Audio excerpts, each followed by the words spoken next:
மாண்புமிகு பேரவைத் தலைவர் அவர்களே, இந்த அறிக்கையில் வேளாண்மைத்துறை அறிக்கையில் உள்ள பல திட்டங்களுக்கு அதற்கு ஒதுக்கிய நிதியை கொண்டு என்ன மாற்றத்தை கொண்டு வர முடியும் என்பது ஒரு கேள்விக்குறியே. உதாரணமாக, திரவ உரம் ஊட்டச்சத்து பயன்படுத்துவதை ஊக்குவிக்க ரூபாய் 4.5 கோடி, ஆங்காங்கே விவசாயத்தை ஊக்குவிக்க ரூபாய் 8 கோடி, உழவர் நுண்ணறிவு திட்டத்திற்கு ரூபாய் 2 கோடி, சிறுதானிய மேம்பாட்டிற்கு ரூபாய் 7.61 கோடி, தார்பாய்கள் வழங்க ரூபாய் 10 கோடி, கரும்பு சாகுபடி ஊக்குவிக்க ரூபாய் 9.36 கோடி, பனை பாதுகாப்பு இயக்கத்திற்கு ரூபாய் 2.10 கோடி, சாமந்தி சாகுபடி ரூபாய் 5 கோடி, உயர்ரக பயிருக்கு ரூபாய் 1.87 கோடி, புலி உற்பத்தியை ஊக்குவிக்க ரூபாய் 1 கோடி, மருத்துவ செடிகளை ஊக்குவிக்க 1.51 கோடி, உணவு பதப்படுத்தும் சிறு குறு தொழில் நிறுவனங்களுக்கு ரூபாய் 2 கோடி.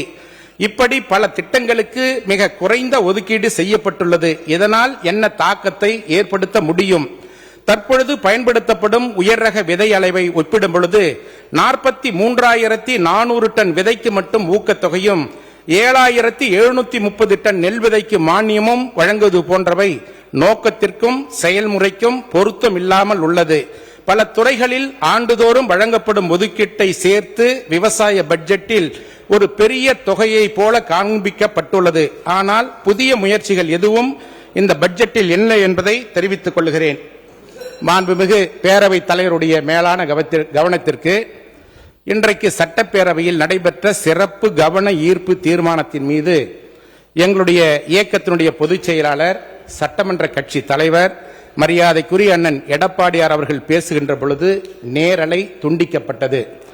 தூய சக்தி, தூய ஆட்சி, எதிலும் வெளிப்படை தன்மை என்று பேசுகின்ற நீங்கள் எதற்காக எங்களுடைய கட்சி சட்டமன்ற தலைவர் பேசுகின்ற பொழுது நேரலை துண்டிக்கப்பட்டது என்பதை உங்களுடைய கவனத்திற்கு கொண்டு வருகிறேன். இதுபோன்று இனிமேல் இது போன்ற தவறுகள் நடக்கக்கூடாது என்பதை சுட்டிக்காட்டுகிறேன். அதேபோல நேரலை இங்கே நம்ம அமர்ந்திருக்கோம், நேரலையில் அப்படி நிறுத்தப்பட்டதா என்ற தகவல் எனக்கு இல்லை.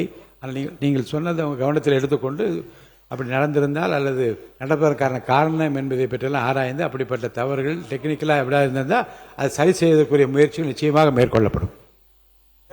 மாண்புமிகு பேரவைத் தலைவர் அவர்களே, இன்று காலை கவன ஈர்ப்பு தீர்மானத்தின் மீது மாண்புமிகு நீர்வளத்துறை அமைச்சர் அவர்கள் பேசுகின்ற பொழுது கர்நாடகாவில் மழை குறைவு, அணைகள் நிரம்பவில்லை என்று கர்நாடக முதலமைச்சர் கூறியதையே மாண்புமிகு நீர்வளத்துறை அமைச்சர் அவர்கள் இங்கே குறிப்பிட்டிருக்கிறார்.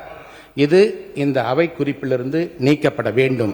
காவிரி மேலாண்மை ஆணையம் மற்றும் நீர் முறைப்படுத்தும் குழு ஒவ்வொரு முறையும் கர்நாடக அலைகளில் உள்ள நீர் இருப்பு, மழை அளவு ஆகியவற்றை கருத்தில் கொண்ட பின்பே இவ்வளவு தண்ணீர் மாதம் தமிழ்நாட்டிற்கு திறந்துவிடப்பட வேண்டும் என்று காவிரி மேலாண்மை ஆணையம் மூலமாக அறிக்கை வெளியிடப்படுகிறது. அதன் அடிப்படையில் தான் தினந்தோறும் 15 நாட்களுக்கு 3500 கனஅடி தண்ணீர் கர்நாடக அணையில் இருந்து திறந்துவிடப்பட வேண்டும் என்று ஆணையம் அறிவுரை வழங்கியது.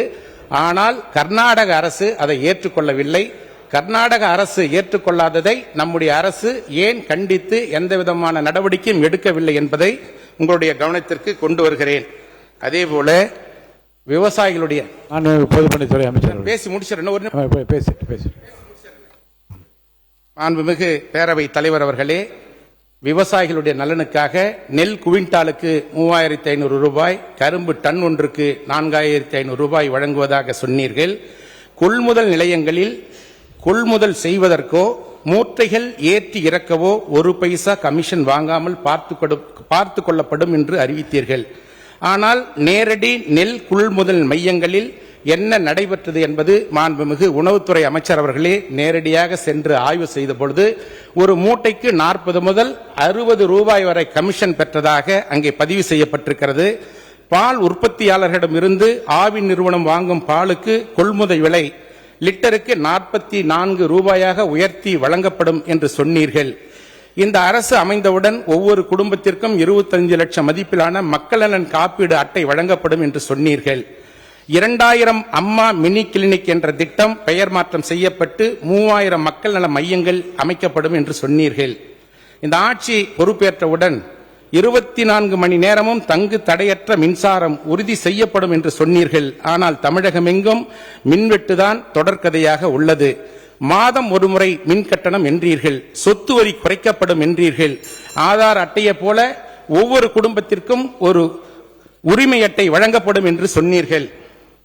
ஆனால் சொன்னது எதுவும் நிறைவேற்றவில்லை என்பதை இந்த அவையினுடைய கவனத்திற்கு கொண்டு வருகிறேன். மாண்புமிகு பேரவைத் தலைவர் அவர்களே, கல்லை விட வலிமையானது இரும்பு, இரும்பை விட வலிமையானது நெருப்பு, நெருப்பை விட வலிமையானது நீர், நீரை விட வலிமையானது காற்று, காற்றை விட வலிமையானது மழை.